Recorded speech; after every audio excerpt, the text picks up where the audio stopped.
Good afternoon traders, a quick position on SNP500. This was actually just taken for a 0.2% profit, basically just closed at break even. I do favour this to the downside, but I closed because of NFP.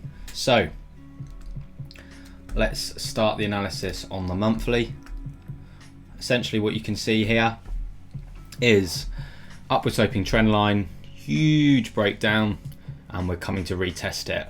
What's quite interesting about this is this actually happened on the last two recessions.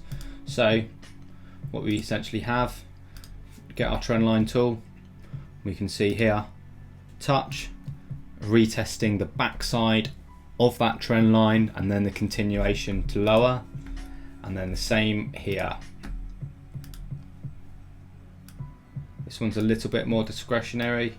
When you draw it like that, you can see touch, touch, touch, touch, touch, touch, touch, and then retest on the backside. So it looked like this is what was happening here. We had the huge breakdown all the way to the low, and then we had the retouch of 382 Fibonacci. So when we go down on the daily, it makes a little bit more sense. This was the low, this is 382. Obviously the downside to this is that the daily 50 EMA was quite high, and 618 Fibonacci did line up with a decent level of resistance as well, so price could still come up to this level and then continue lower.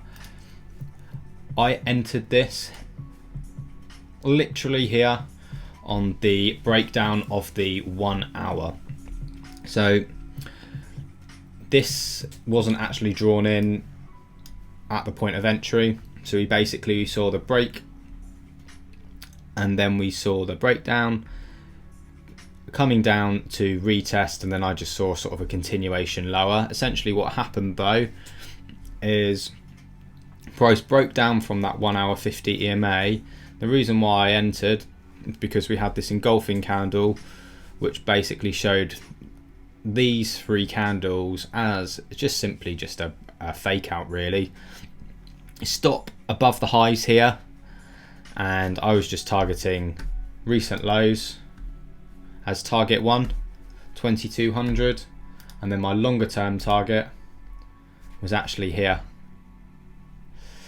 But we'll just see what happens with this one. I do favour this to the downside, especially now dollar is getting stronger. If we look on DXY, you can see for DXY we have broken past that key level of 100 now, and the dollar index is correlated negatively with S&P. So if the dollar goes up, S&P should go down.